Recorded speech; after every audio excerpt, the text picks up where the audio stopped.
Anak, yes po, Nay? Alam mo ba na manghuhula ako? Asan ang mga kamay mo? Eto, Nay. Nay, napapano kayo? May nararamdaman akong kakaiba.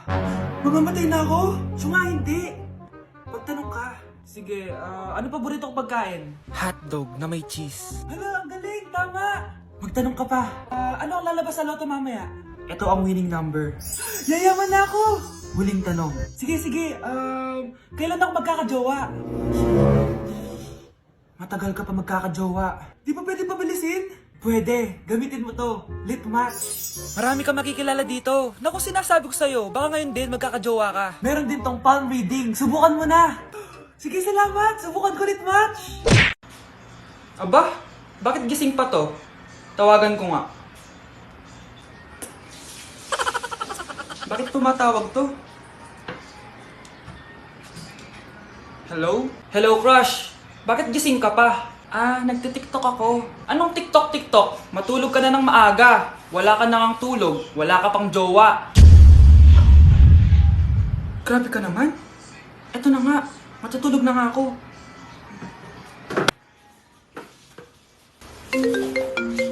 Oh, ba't tumatawag na naman? Oh, gising na. Oh, akala ko bang matulog? Gumising ka na. Mamahalin pa kita. Kinikilig ako kapag ika'y nakita. Naalala ko ang... Anak? Yes po, Nay. Pupunta dito si Mayor. Talaga, Nay? Oo, anak. Kaya ikaw behave ka, ha? Huwag kang magsasalita, ha? Sige po, Nay. Sana bigyan na tayo ng pera, pati bahay at lupa. Few moments later. Magandang hapon po. Ay, hello po, Mayor. Pumunta ako dito para sabihin na bibigyan ko kayo ng pera at saka bahay at lupa. Wow naman, Mayor! Basta ako ang iboboto nyo sa susunod na eleksyon. Opo, Mayor, kayo po yung boboto namin. Tanungin natin anak mo. Ako ba ang iboboto mo? Ayaw naman ata ng anak mo eh. Anak! Mukhang ayaw talaga eh. Ibibigay ko na lang sa iba yung pera tsaka lupa. Aalis na ako.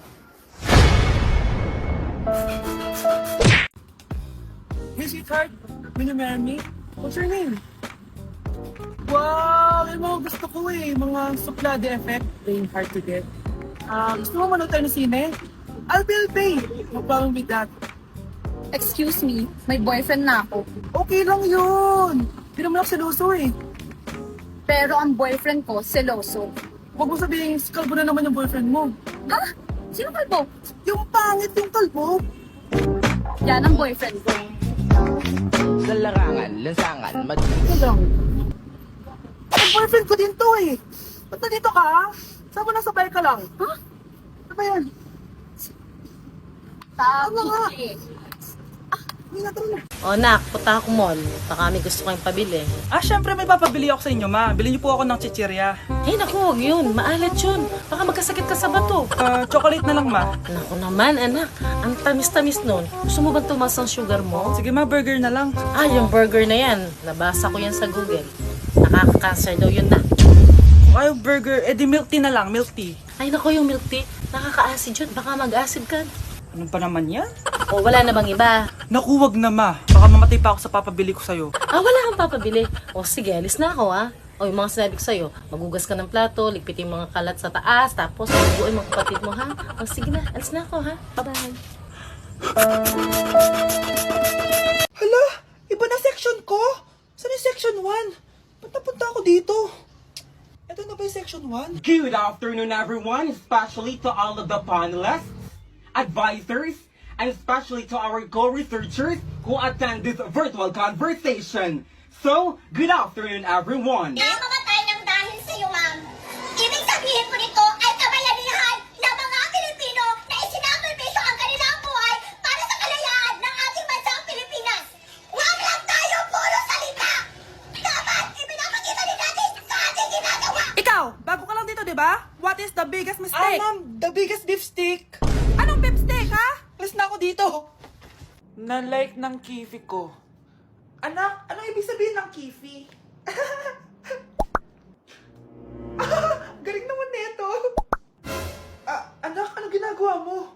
Nay, nagla-like po ako ng mga post sa TikTok. Nagla-like? Eh, bakit mo binababa? Ito na po kasi uso ngayon, Nay, yung magla-like ka gamit yung kifi mo. Alam mo, may mga bata ngayon na malalaman nyo sa TikTok pa. Ayan, mga nakukuha nyo. Ang KJ mo naman, Nay. Try mo kaya. Ay, naku, Scarlett, huwag mo kini-influensya sa mga ganyan mo, ha?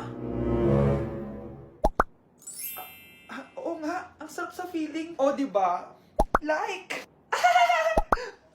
Na-like ng kifi ko. Gusto mo ba talaga ako makilala, Scarlett? Oo, dahil hindi ako matatahimik. Magkita tayo malapit sa puno ng mangga. Ako ikaw, Scarlett. Galing ako sa future. Paano? Paano nangyari yun? Basta, Scarlett, ayusin mo yung mga desisyon mo sa buhay, ha? Sige na, baka mahuli pa ako ng mga humahabol sa akin. Sandali! Sino humahabol sa'yo? Sino ba yung humahabol sa kanya? May mangyayari ba masama bukas? Bakit di pa siya tumatawag sa akin? Nay, si Biana po, pumasok sa school. Gumala daw kasama yung mga kaibigan niya. Tumatawag? Hello? Si Scarlett po ba to? Kaibigan po to ni Brianna. Nakidnap po siya kanina. Hindi ko po alam anong gagawin. Tulungan niyo po kami. Sinakay po siya sa van. Nay, si Brianna! Nakidnap! Diyos ko! Anong gagawin natin, anak? Bakit tayo mo sumagot? Sabihin mo sa akin anong gagawin ko? Nay! Nay! Saan pumunta si nanay? Scarlett, dyan ka lang ha. Pupuntahan ko yung mga kidnapper. Napakadelikado naman ang ginagawa mo, Nay! Diyos ko, anong gagawin ko? Hello? Buti naman tumawag ka na. Alam mo, kasalanan mo lahat to eh. Kung pinaalam mo sana na makikidnap si Brianna, hindi sana pinigilan ko siya. Scarlett, may malaki tayong problema. Nasa bahay niyo yung humahabol sa akin. Magtago ka na. Scarlett! Nay! Oo, Scarlett. Galing ako sa future. Ikaw ba yung humahabol sa isang Scarlett? Hindi ko na siya kailangan. Ikaw ang solusyon. Solusyon saan? Dahil sa paulit-ulit na pagbabalik niyo sa nakaraan, lalong lumalala ang sitwasyon namin. Hindi ko maintindihan. Kailangan mo na mamatay! Matagal na dapat kaming patay ni Brianna. Pilit mong binabalikan na nakaraan. Kaya ikaw ang papatayin ko. Nay! Panaginip lang pala lahat yun. Oo anak, okay ka lang? Si ate kasi panay puyat kaya ganyan siya. Nay, Brianna, buhay kayo? Oo ate, buhay kami. Anak, sumama ka na sa amin. Sumama ka sa akin. Iniisip mo pa rin ba yung sinabi ng dati mong asawa? Baka totoo nga. Na isa lang akong hampas lupa na hindi nagaganda ang buhay. Ano ka ba? May anak ka na umaasa sa'yo. Tsaka, magkakatrabaho ka na, di ba? Hindi ko na alam. Sobrang bigat na. Pero salamat, Susan. Napagaan mo loob ko.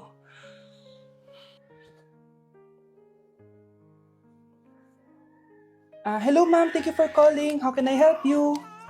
Baby, huwag ka muna umiyak, please. Sorry, ma'am. Ako muna bahala kay Scarlett, ha? Mag-focus ka lang dyan. Thank you, Susan. Yes, ma'am. I will help you. Scarlett, pagtanda mo, magiging proud sa'yo ang tatay mo. Tay, papasok na ako ng school, ha? Grabe na talaga, anak ko. Dalaga na talaga. Proud ako sa'yo, anak. Mas proud ako sa'yo, Tay. Kasi kahit sobrang hirap ng buhay natin dati, nakaya mo. O, tignan mo, manager ka na ngayon. Lahat ng ginagawa ko, anak, para sa'yo lahat to. Naku, ang sweet naman na magtatay. Sana, ikaw na lang naging nanay ko, Tita Susan. Ha? Ano ka ba, Scarlett? Oh, sige na, manilate na pala ako. Bye tayo, bye, Tita. Hi, first day of school. Sana maging masaya tong chapter ng buhay ko. Kailangan may picture ako. Hoy, cellphone ko! Akala mo ba makakatakas ka? Balik mo yan. Miss, cellphone mo ba to? Cellphone ko. At doon nagsimula ang kwento naming dalawa. Sa susunod kasi, mag-ingat ka. Salamat Simula nun, palagi na kami sabay kumain. At syempre, nagsishare ng baon. Palagi din kami tumatambay pag walang teacher at pinagchichismisan namin ang mga classmates namin. Sabay din kami umuwi hanggang sa... Uy, Scarlett! Tara, sabay na tayo umuwi. Sige, tara. Kunin ko lang yung mga gamit ko, ha? Oh, kanino galing yan? Eto, binigay nung crush ko. Wow, ganda. Oh, tara na, uwi na tayo, ha? Di na pala ako sasabay umuwi. May gagawin pa pala ako.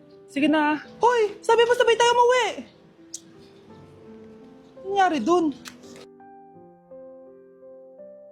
Ang isang 50% po ay mapupunta sa isa niyang anak. Ano?